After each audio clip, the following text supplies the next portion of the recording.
ये अब हुआ शुरू यूपी बिहार का असली होली, क्योंकि 50 लाख से ज्यादा लोग वेट कर रहे थे पवन सिंह के साल के पहले झलक की, यानी पहले होली गाने की, जो वाइट लहंगा गाने की, जिसको आप सभी के बीच फुल वीडियो में रिलीज कर दिया गया है। और सिर्फ 24 घंटे में इस गाने ने 5 मिलियन यानी 50 लाख का व्यू अचीव कर लिया है। और ये गाना बन चुका है इस साल का सबसे बड़ा होली गाना। जिससे पहले तमाम स्टार्स के गाने आए होली के, तो कई लोगों का ये भी कहना था कि पवन सिंह लेट हो चुके हैं होली गानों को लेकर, लेकिन वो सही कहा है किसी ने कि पवन सिंह की एंट्री लेट होती है लेकिन सबसे ग्रेट होती है। तो भोजपुरी के सभी सिंगर्स में पवन सिंह का होली का सबसे आखिरी में गाना आया है, और ये पहला गाना सिर्फ 24 घंटे ही 50 मिलियन के व्यू को अचीव कर चुका है। और इसके साथ ही दुबई में ये गाना यूट्यूब पर ट्रेंड भी कर रहा है। जहाँ इंडिया नहीं बल्कि दुबई में भी पवन सिंह के क्रेज देखा जा रहा है, और विदेश में भी ये गाना ट्रेंडिंग कर रहा है यूट्यूब पे।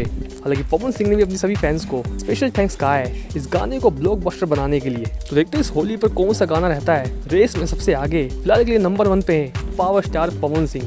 वैसे पवन सिंह का नेक्स्ट होली सॉन्ग भी आप सभी के बीच बहुत रिलीज होगा, जिसकी अपडेट भी आप सभी को नेक्स्ट वीडियो में देने वाले। तो बने रहिए हमारे चैनल पर, मिलते हैं नेक्स्ट वीडियो में।